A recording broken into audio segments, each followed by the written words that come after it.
இந்த வழக்கினுடைய தொடர்ச்சியை பார்க்கும் பொழுது இது ஆண்டாண்டுகளாக இருக்கக்கூடிய மரபுகள் பின்பற்றப்படாத சூழல்ல அந்த மரபுகளை மீட்டெடுக்க வேண்டும் என்ற அடிப்படையில் இந்து முன்னணியினர் மலை மீது உச்சியில் இருக்கக்கூடிய தீபத்தூணில் தீபம் ஏற்ற வேண்டும் என ஒரு வழக்கை தொடுக்கிறார்கள். அந்த வழக்கில் அந்த விசாரணைக்கு எடுத்துக் கொண்டிருக்கிற நீதிபதி நேரில் சென்று கலாய்வு செய்கிறார்.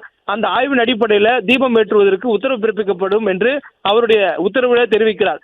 டிசம்பர் 1ஆம் தேதி கொடுக்கக்கூடிய உத்தரவு டிசம்பர் 3ஆம் தேதி பின்பற்றப்பட்டிருக்க வேண்டும். அதாவது நேற்றைய தினம் கார்த்திகை தீபம், நேற்றைய தினம் அந்த உத்தரவை அமல்படுத்தியிருக்க வேண்டும்.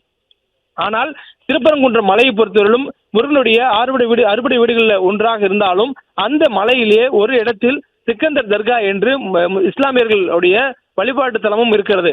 இந்த சூழலில் ஒரு மதத்தை சார்ந்தவர்கள் பெருந்திரளாக மற்றொரு மதத்தை சார்ந்தவர்களுடைய வழிபாட்டு தலத்திற்கு அருகே பெருந்திரளாக கூடும் பொழுது அது ஏதேனும் அசம்பாவிதம் நடப்பதற்கான வாய்ப்பு இருக்கிறது. அது ஒரு இரு தரப்பினரிடையே ஒரு பதற்றமான சூழலை ஏற்படுத்தக்கூடும் என்பதனால் இது போன்ற ஒரு நேரங்களில் 144 தடை உத்தரவு பிறப்பிக்கப்படுகிறதாக அரசு தரப்புல நேற்றைய தினம் தெரிவிக்கப்பட்டு உடனடியாக அந்த தீபம் ஏற்றுவதற்கு முன்பாக அங்கு மேலே செல்வர்கள் தடுத்து நிறுத்தப்படுகிறார்கள். வழக்கம் போல திருப்பரங்குன்ற மலையில உச்சிப்பிள்ளையார் கோயிலில் ஏற்றப்படக்கூடிய தீபம் ஏற்றப்படுகிறது. அதில் எந்த ஒரு மாற்றமும் இல்லை.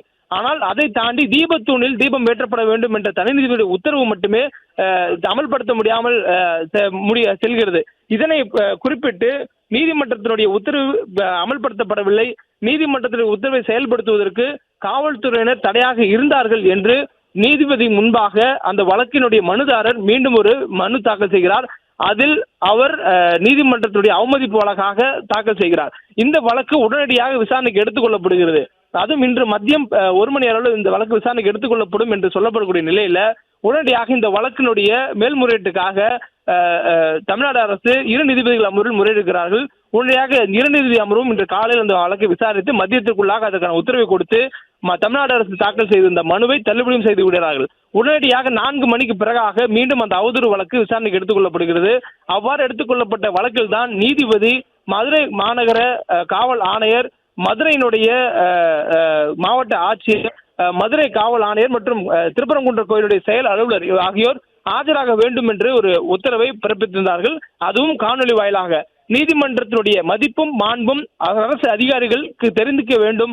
அந்த காரணத்துக்காகவே அவரை நான் நேரில் வரவில்லை என்றாலும் காணொலி வாயிலாக ஆஜராக வேண்டும் என்று அறிவுறுத்துகிறேன்.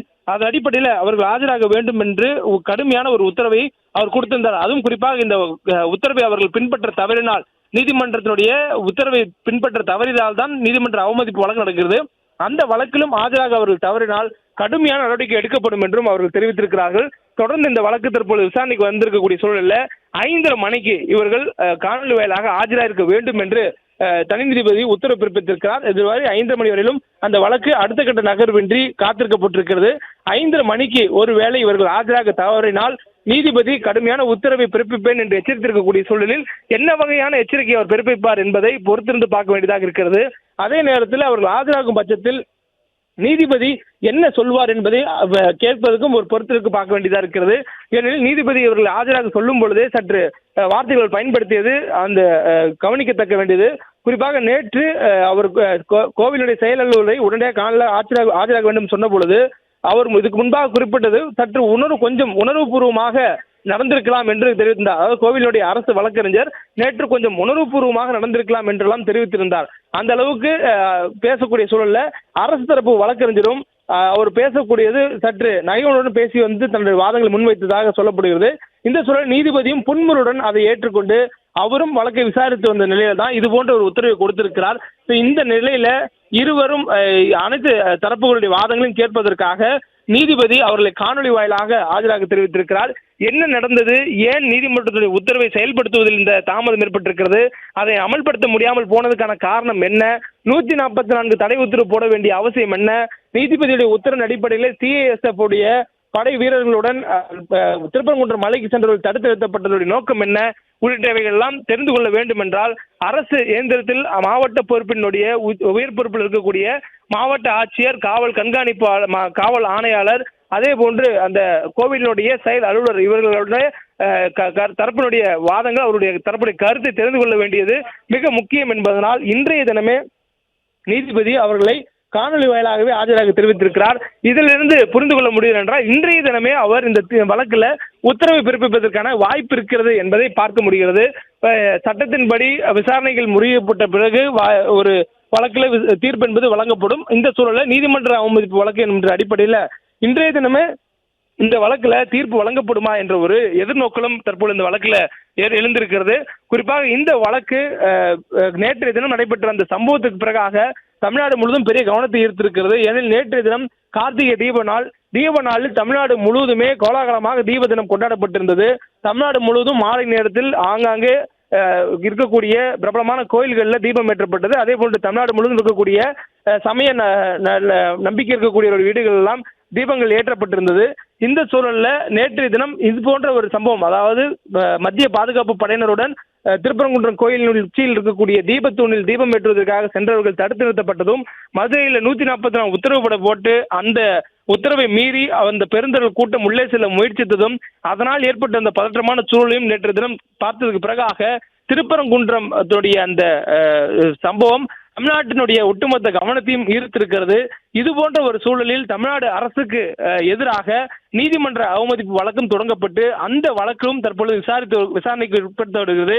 இந்த நேரத்தில் இந்த வழக்கினுடைய விசாரணையில தமிழ்நாடு அரசினுடைய பிரதிநிதிகளாக மாவட்ட பொறுப்பில் இருக்கக்கூடிய மாவட்ட ஆட்சியர், காவல் ஆணையர், அதே போன்று திருப்பரங்குன்றம் கோயிலினுடைய இந்து சமய அறநிலையத்துறை கட்டுப்பாட்டில் இருக்கக்கூடிய இருப்பதால் அந்த கோயிலினுடைய செயல் அலுவலர் ஆகியோர் ஆஜராக வேண்டும். நீதிமன்ற உத்தரவை பின்பற்றுவதில் என்ன சிக்கல் இருக்கிறது என்பதை தெரிந்து கொண்ட பிறகு நீதிபதி என்ன மாதிரியான உத்தரவை பிறப்பிப்பார் என்பது ஒரு பெரும் எதிர்பார்ப்பை ஏற்படுத்தியிருக்கிறது. எனவே இன்று காலை தினமே தமிழ்நாடு அரசு தாக்கல் செய்த மனு தள்ளுபடி ஆகியிருக்கிறது.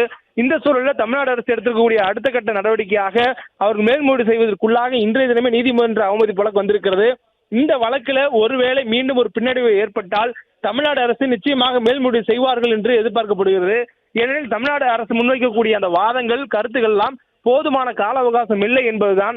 அவ்வாறான சூழலில் தற்போதைய நீதிமன்ற அவமதிப்பு வழக்கில் கூட முதல் வாதத்திலேயே தமிழ்நாடு அரசு கோருவதெல்லாம், உங்களுக்கு நோட்டீஸ் வழங்குங்கள், அந்த நோட்டீஸுக்கு நாங்கள் விளக்கம் தருகிறோம், அதற்கு அவகாசம் வழங்குங்கள், 4 வாரம் எங்களுக்கு அவகாசம் கொடுத்தால்தான் நீதிமன்ற அவமதிப்புக்கான காரணங்களை எடுத்து கூறுவதற்கான ஒரு போதிய அவகாசமாக இருக்கும் என்றெல்லாம் தங்களுடைய வாதங்களை அரசு தரப்பில் தெரிவித்திருந்தார்கள்.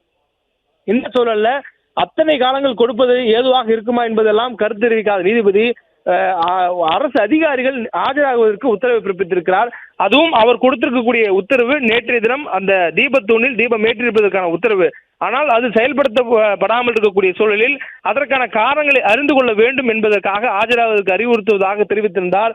குறிப்பாக கோவிலுடைய செயல் அலுவலர், இந்து சமய அறநிலையத்துறை கட்டுப்பாட்டில் இருக்கக்கூடிய கோயிலுடைய செயல் அலுவலர், அவருடைய செயல்பாடு என்பது அவரை நேரில் ஆஜராக வேண்டும் என்ற அளவுக்கு அவரை தள்ளி இருக்கிறது.